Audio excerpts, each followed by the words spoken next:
I'm just going to choose to believe that the election was stolen and everything that he says, because I kind of like base my whole personality on supporting Donald Trump. So I'm not going to maybe accept the option. You live in... We're going to Brandon today! Stand it up! Yeah! Let's him!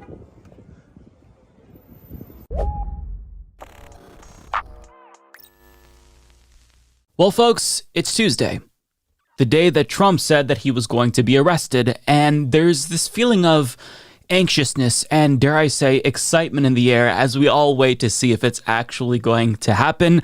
Now, unfortunately, at the time that I record this video, it still has not happened, although I'm still holding out hope that it will happen, although Trump supporters are crossing their fingers hoping that this doesn't actually come to fruition. And they're trying to do everything in their power to dissuade officials in New York from making this decision. For example, CBS News reports that there's been an uptick in online threats towards law enforcement, judges, and government officials in New York, and a bomb threat was even called into a New York courthouse just moments before they heard New York Attorney General Letitia James's civil suit against Donald Trump. So there's that, which was to be expected. And there were also barricades put up in Manhattan to prevent Trump sycophants from violently rioting again. But one thing that I didn't necessarily expect was the number of anti-Trump protesters showing up to support Trump's potential indictment. And according to some reports, the anti-Trump protesters actually outnumbered the pro-Trump protesters. Now, Newsmax caught one of these protests on camera, and their cope was very predictable. Interestingly enough, we bring you this live shot here. We know the former president has called for protests in a peaceful manner. Many Republicans push back on that, but interestingly enough, it's the opposite side that's outside protesting now, saying insurrection, TikTok, time's up, no one is above the law, Trump is guilty. Again, many supporting the possible indictment of former President Trump there. Again, those signs really look like they were made by the grassroots groups too, don't they, Sean? Yeah, we'll continue to follow that. Again, barricades have been put up. Yes, because the only way protesters can obtain large banners is if they are funded by George Soros. We all know that's what he's thinking. It's predictable. Any protest that they don't like is funded by George Soros, or they've been infiltrated by the feds, or both. But there was a mix of pro-Trump and anti-Trump people in New York, all over the place. But one thing that I didn't necessarily expect was the uptick in comedians showing up to, I guess you could say, guide us through this news that we may or may not witness, because this is indeed historic. So Jason Selvig of The Good Liars and Walter Masterson both showed up to different areas in Manhattan, and they trolled the Trump supporters. And what they managed to accomplish here is, I think, as historic as Trump's possible indictment. And I'm being a little bit hyperbolic, but let me explain here. So at one location, the pro-Trump Right Side Broadcasting Network was there, and an interviewer was talking to different Trump supporters about their thoughts on the former president's possible indictment, when all of a sudden, comedian Jason Selvig kind of finesses his way into an interview with them. And while the person whose interview he interrupted recognizes him as Jason Selvig from The Good Liars, so a troll, the interviewer doesn't really seem to be onto him until the end of the interview. Let's watch. The thing is, the DA, Alan Briggs, won't even comment on it. He hid in his office all day, and then while we were waiting for him for 5 hours and the media wanted to talk to him because he's changed some felonies to misdemeanors and changed some misdemeanors to felonies, and is specifically prosecuting Donald Trump when he did very little wrong, if anything. He's prosecuting. Look around the city right now. I mean, there's crime everywhere. Hey, Good right? Liars, what's up? How are you? Good to see you. There's crime everywhere, and I think like this is a political prosecution. It has to be, right? Like that's the only way it could be happening right now, is if they're going after him politically. The only other option is that Donald Trump lost by 7 million votes and is a loser who can't deal with the fact that he lost the election because he based his whole personality on being a winner and calling people losers. So you think his attitude, his approach, his personality is what what got us in this mess in the first place, potentially? Or I'm just going to choose to believe that the election was stolen and everything that he says, because I kind of like base my whole personality on supporting Donald Trump. So I'm not going to maybe accept the opposite. You live in the city. I live in the city, yeah. So how's the city changed over the last couple of years here? I mean, I know crime, but I don't live here, so I can't judge whether or not it's gone up or down. Yeah, the New York City, I think, is maybe 59th in crime right now. I think there's 4 cities in Indiana that have more crime statistically than New York does. Yeah, exactly. So I haven't really noticed a lot of crime, but I do see it on Fox News. They say it's much more dangerous now. I haven't seen it. I haven't seen any more crime. So like maybe it might not be true, but I'm going to choose to believe that it is true because I did see that on Fox News. Yeah, of course, because whatever you see on Fox News is true, right? Yeah. Well, and just like CNN and MSNBC, if you see it on cable news, it's got to be true. Donald Trump said CNN and MSNBC are fake news. That's right. We got to use the fake news. Okay, so what do you expect today? I mean, there's a lot of media here. There's a lot of people just like you, just like this gentleman here, Braxton, that have come out here and check everything out. So yeah, there you go. So I mean, what's your take on this so far? I mean, there's a lot of people out here. Yeah, it seems like there's a lot of media. I would say it's basically all media, and I guess there's is it Braxton? Braxton, and then I see another guy with a flag. It seems like there's about 10 Trump supporters here, but mostly the rest are media. You Yeah. think they're scared to come out here?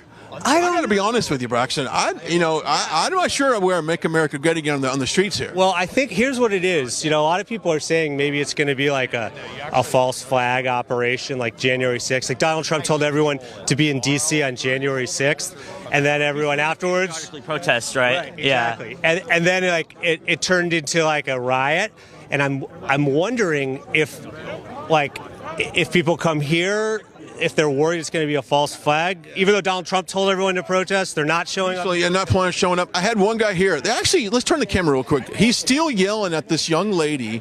Oh my God! I tried to have a conversation with him earlier, and it was impossible. Really? But as soon as the camera stopped, it was normal. Oh really? So go think about that for a second.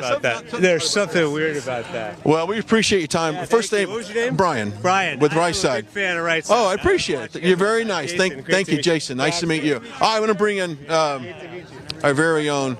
Okay, hang on a second. Let's go over here. Hang on a second. I got Mike Crispy with me. Let's go over here. Let's walk and talk for a second. So as you saw towards the end of the interview there, he was very clearly trying to get away from Jason because it was clear that Jason wanted to talk. Now, I don't know if that interviewer picked up on the fact that he was being trolled, but there was also a commotion happening behind him. There was somebody that was there that was being loud and I guess trying to debate the Trump supporters. So it could have been that they just moved away from Jason to film that. But either way, Jason was not done with them. And as they were filming this loud confrontation between a pro-Trump person and an anti-Trump person, well, Jason cuts in again to bring up QAnon. See, normal people don't behave like this, Brian.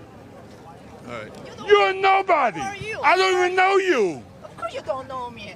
So why are you coming in my face? Why are you one more following thought. me? Okay, what's that? Okay, so like there's the QAnon. Fuck Like you. QAnon, they keep saying there's going to be all these arrests, you too. and they never happen. Right. Have you noticed that?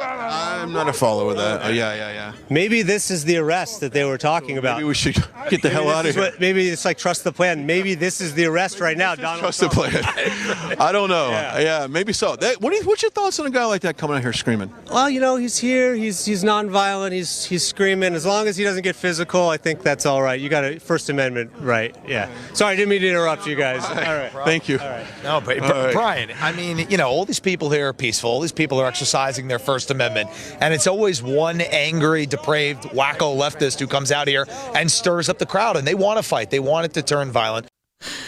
Masterful, just masterful. Now, I watched the actual stream itself, and after they got away from Jason, the RSBN host moved far away from all of that crowd so that way Jason wouldn't come back. I think that towards the end, he probably picked up on the fact that Jason was trolling him. But I love the way that Jason cut in as they're filming this confrontation. It reminded me of this meme from The Office. Is that not perfect? Now, in a different area in Manhattan, specifically outside of Manhattan's criminal court, Walter Masterson was there, and he was also trolling Trump supporters. But he took a very different approach in that he didn't infiltrate one of their broadcasts. He tried to co-opt the message and blend in. But as you're going to see, they were a little bit taken aback by the particular message that Walter Masterson was shouting. Just watch. We are here in front of the courthouse where they're going to illegally arrest Donald Trump. We are here to fuck Brandon. Lead them in prayer. We're gonna fuck Brandon today. Stand it up. Yeah. Let's fuck him.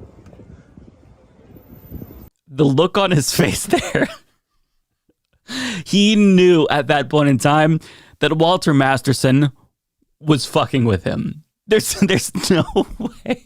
The first time he's like, okay, we're trying to say fuck Joe Biden. You were a little bit off there, but let's try again. And then repeatedly, Walter Masterson just repeats, yeah, I want to fuck Biden. And I think that he kind of picks up what Walter Masterson was putting down. But this next clip was great because you don't see Walter Masterson. And I believe that this was shared on Twitter by someone other than Walter Masterson, although he retweeted it. But he kind of just blends into a crowd and you hear a chant. But amid that chant, you also hear Walter Masterson with the same message. And this had me rolling.